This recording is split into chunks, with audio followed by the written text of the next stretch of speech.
45.000 денари аванс уплатила радовишанката Атиџа Алилова на 6 февруари со намера да го посети Дубај. Парите таа тврди дека ги уплатила на агенцијата Orphay Travel, но 2,5 месеци потоа ниту го видела Дубај, ниту парите и се вратени. На 6 февруари 2026 година за патување во Великден за Дубај. 50% од уплатата беше 45.000 денара. За Великден во Дубај. Недолго, подоцна, Алилова сватила дека нешто не е во ред, поради што се обратила до сопственикот на агенцијата. Му се јави 100 пати, ама не ми се јавуваше. Ме блокира од сите социјални мрежи. Не дозволува да коментирам врз поднивните објави.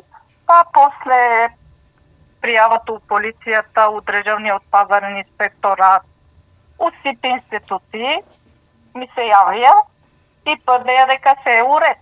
Истражувањето покажало дека Атиџа Алилова не е сама и единствена која платила, а не заминала за Дубај и други места. Моментално се 9 официјални со сите суми, фискални сметки, уплатници. Случајот веќе е влезен во правна процедура и по него постапуваат повеќе институции. Пазарната инспекција Урадовише пријавен како кривично дело измама, јавното обвинителство е известен.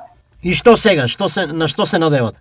Се надевам дека ќе се реши случајот, освен не мојот случај и другите измамени, ќе си ги земат парите. Од туристичката агенција Orphay Travel во врска со обвинувањата изјавија: Госпоѓата Атиџа Алилова има можност да се ги врати парите или да замине на патување на било која дестинација кои ние ги организираме. Со вакви обвинувања ни го нарушува авторитетот, долгогодишното работење и стекнатиот углед.